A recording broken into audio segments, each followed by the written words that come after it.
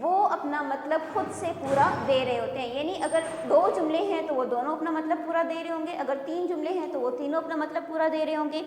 کم سے کم 2 جملے اس کے اندر موجود ہوتے ہیں.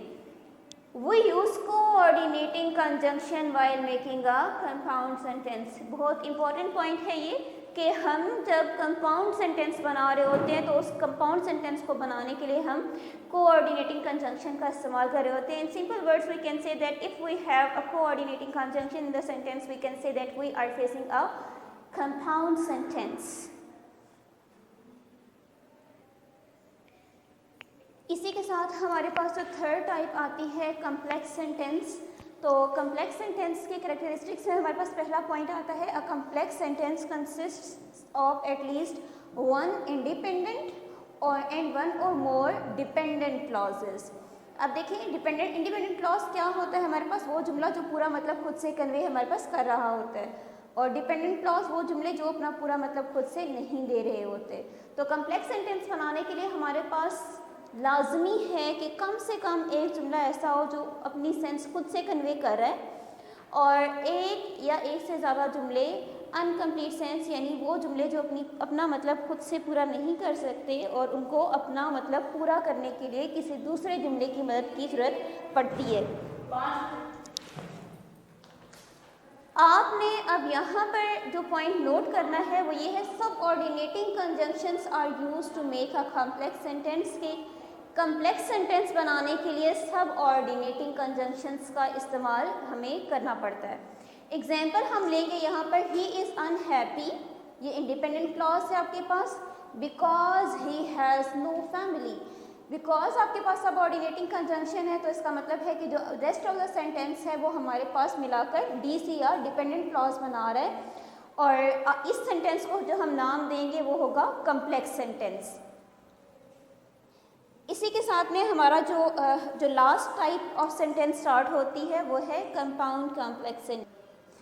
اب جو ہمارے پاس لاسٹ ٹائپ آتی ہے کمپاؤنڈ کمپلیکس سینٹینس, تو اس میں ہے آپ کے پاس a compound complex sentence consists of at least 2 independent and 1 or more dependent clauses. آپ کے پاس جو کمپاؤنڈ کمپلیکس سینٹینس ہے وہ کم سے کم اس میں 2 انڈیپینڈنٹ اور 1 یا 2 آپ کے پاس ڈیپینڈنٹ کلازز کا استعمال ہو رہا ہوتا ہے.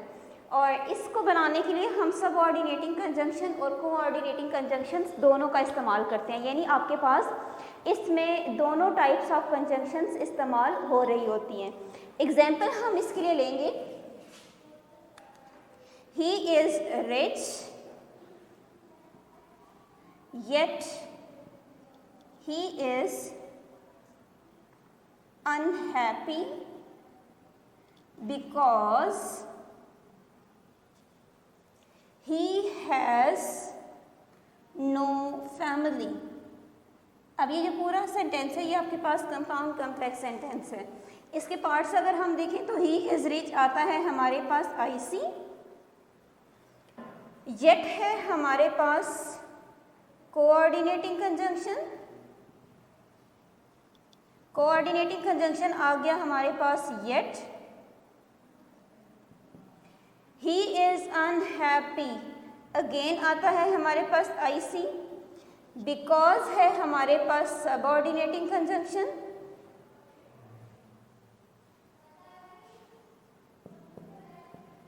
اور جو آپ کے پاس یہ پورا ہے because he has no family, یہ بن جاتا ہے ہمارے پاس D C just because of this subordinating conjunction. اور جو یہ پورا سینٹینس ہے ہمارے پاس یہ بن جاتا ہے ہمارے پاس کمپاؤنڈ کمپلیکس سینٹینس.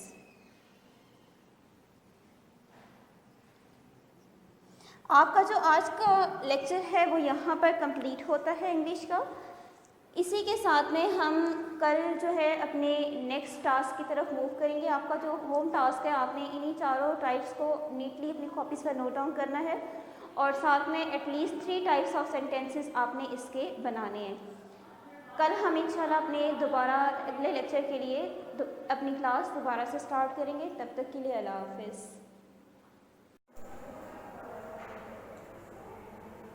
السلام علیکم. جماعت نہم مضمون ہے آپ کا اردو کا 10 جون 2020.